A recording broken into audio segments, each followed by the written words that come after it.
intro music. Yeah! Woohoo! Hey Star Trek Fleet Command fans, today's video's got the best of both worlds. I'm gonna give you really good news that happened here in the game, while also simultaneously slapping Scopely on the wrist for not telling you about good things. So like, you're gonna get a little bit of a rant, while also getting good positive news about Star Trek Fleet Command. What could be better? And for those of you curious, like, well, why do you need to make this video, Rev? Well, number one, I do think it's important for people to see steps being made to make the game better, if nothing else, so that you can take advantage of them. But then also, for a laugh, because I did manage to find exclusive footage from the Scopely War Room about how they came to this conclusion. Why do you not know the information? Well, good news, I found out. Roll the footage. Why don't we just make a post on our website giving them all the information they need? That's the most ridiculous idea I've ever heard. Are you trying to get us all fired?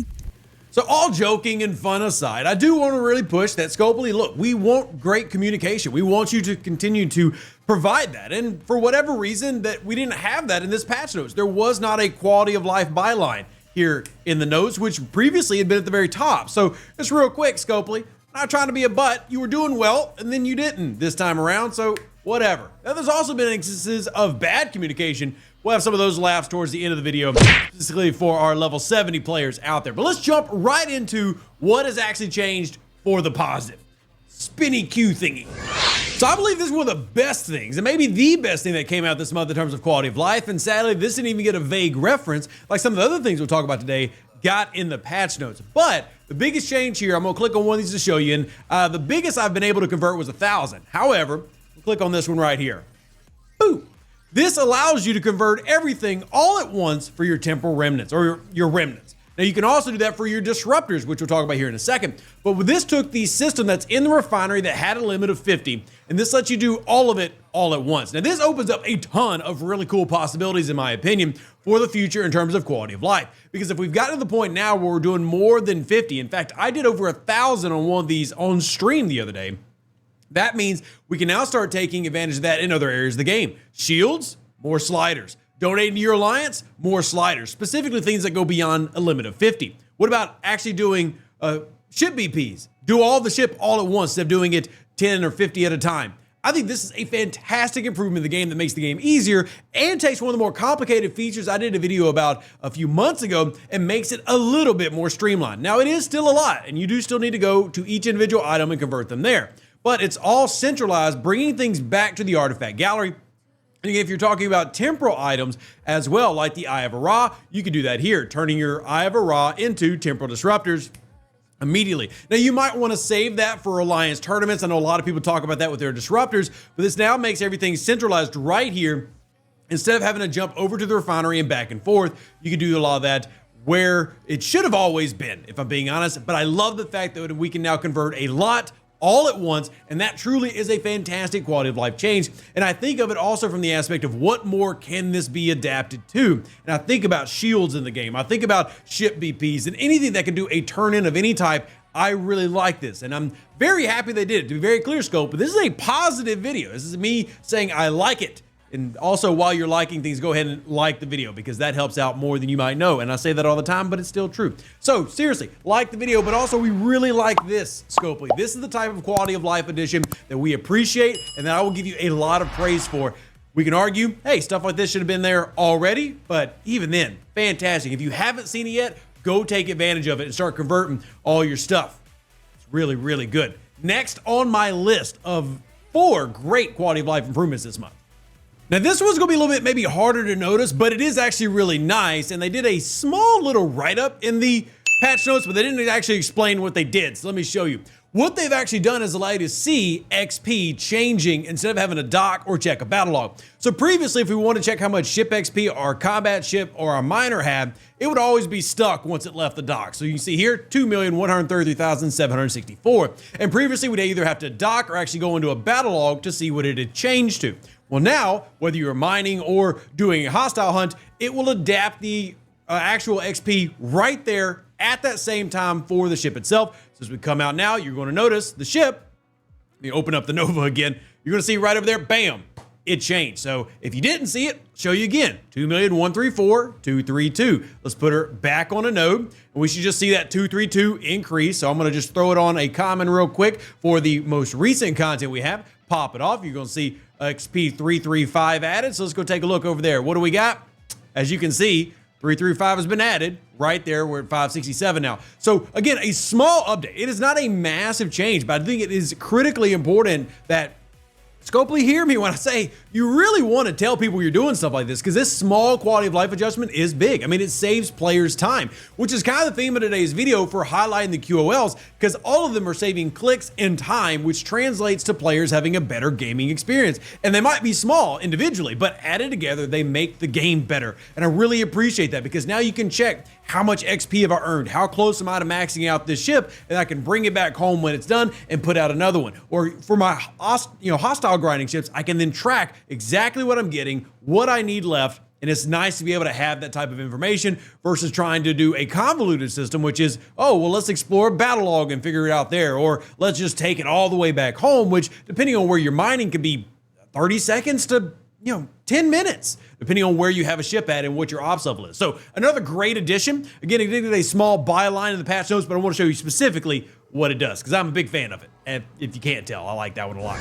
Now, another area where they're actually saving you clicks, and technically this only saves you about 1 click, but hey, more is more. This is improving upon the away team system. So if you're going to do one of these, let's just say you're going to speed up this tactical simulator. Previously, you would speed it up, and then it would have a claim where you needed to then claim the mission. Now, once you speed it up, automatically populates your rewards and gives them to you immediately. And again, maybe only saving you 1 click, but let's say you have 10 missions ongoing, that saves you 10 clicks. And again, these things add up over time. These small changes make things better. This is another one that got a very small byline / note in the patch notes, but wasn't really focused on, which I feel is a little bit of a miss. I think this is a nice improvement. Is it as nice as the artifact improvement? No, and I'm not trying to pretend that it is, but it is still quite nice. Really happy that it actually got implemented, and you can take advantage of it. Do your speed ups, collect your stuff, and move along faster with all the 15 million clicks you need.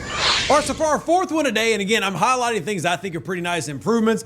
This one is another one that was kind of mentioned a little bit in the post, but they didn't say what they actually did. So as you can see, I've got my ship auto grinding. This is my Nemesis, or my Rotaran, wearing a skin. Well, she's currently auto grinding, and every one of those hits is going to give a box. Everybody's become accustomed to that. They know how it works. Duh. Well, previously, we could only do 50 boxes, and then they upped it to 100. Now, they have made it to where you redeem all your boxes at once. So, I have 103 right here. Let me go ahead and show you the magic. Woo! Click the button. All the boxes. Done. All of it. Yep. More than 100 boxes can now be opened all at once. Got 500? Open them up. Got 103 like Rev just did? Open them up. And again, small quality of life change. That is literally reducing clicks, because let's just say previously you had 500 boxes. That's 5 clicks to sit there and wait and click and wait and click to get your stuff. Now, 1 click, all done. Don't need to do anything else. No fancy pantsy, nothing. All good. And I, again, think this is a combination of great quality of life features they've added this month. And I'm not trying to say everything about this month is great. We certainly have our issues with the loop itself. I mean, that's fine. And this isn't to try to get people to ignore those things. But I do think when good things happen, we should shout them out. And this has actually been some really nice things added this month. And hopefully Scopely learns from Rev calling you out with AI videos and cheeky ginger humor to be better. And there have been ways they have been communicating. But then another point I need to really emphasize. Please be accurate with your communication. As in, know what you're talking about. And again, I'm not trying to be a butt, but they came out with an article here recently called Mastering PvP Combat with USS Vengeance. Now, be clear, when you write an article called Mastering PvP, I expect it to be correct, as in everything is right in this post. And sad to say, that is not the case. Now, this is actually an edited version. They've actually edited out some of the problems that they were displaying, but have even left in some other things. Now, some of this information is good. For example, you absolutely should leverage Fleet Commander Locutus, Lorca, and Khan when using your Vengeance in PvP. I mean, yes, that's absolutely good advice. And take advantage of the firing pattern. But it's little things like this. Recommended crew, the Battleship Retaliation Squad. Well, the only Battleship Retaliation Squad you're actually recommending is Specialist 7. because that's 2 Interceptor Strike Team officers right next to her. And even then, it's arguable whether that is the better loadout. I also want to point out in a video that you entitled Mastering PvP, you've got the Metreon Cascade and the Godsend on there for your Forbidden Tech and Chaos Tech, when the meta at the moment is the Quantum Slipstream and the Q Cannon. Maybe the Echo Papa, depends on what they're running for CT, but it's definitely not PvE related items. And keep in mind, you're talking to players who are level 70. They've likely spent some coin. So they have those things. So if you're mastering PvP, tell them exactly what to put on to their ship. That is not one of them. But it's probably not as bad as how the fact that they pasted a picture of crews originally with PvE below deck officers to include in your PvP mastery system. So again, I really do appreciate good communication, but the key is good communication. There's 2 points. Please communicate us with a lot. I'll give you praise for doing it. And please make sure the information you provide is clear, concise, and accurate. Not vaguely saying in a patch note what we did or putting stuff like this out there as an article. I'll be honest, I think this article should be taken down and completely rewritten. And heck, I'll do it for you. Yeah, call me a shill. I'll do it. Plenty of people do it. Shout out to our moderators like On Call Doc and Jess and Harley. Tons of people knowledgeable who can do this. Let us do it for you if this is the product. Let me tell you, I work with a lot of level 70s, and one thing that frustrates them is getting bad information.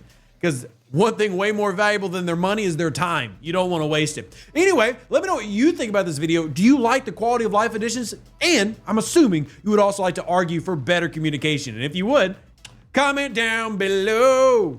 Appreciate you. Live long and plunder. Stay safe with the Space Cowboys. Deuce, that's me. Catch you on the next Star Trek Ligament video. I'm Rev, and I'm out. An even better outro than the intro. For the Empire and glory to your house.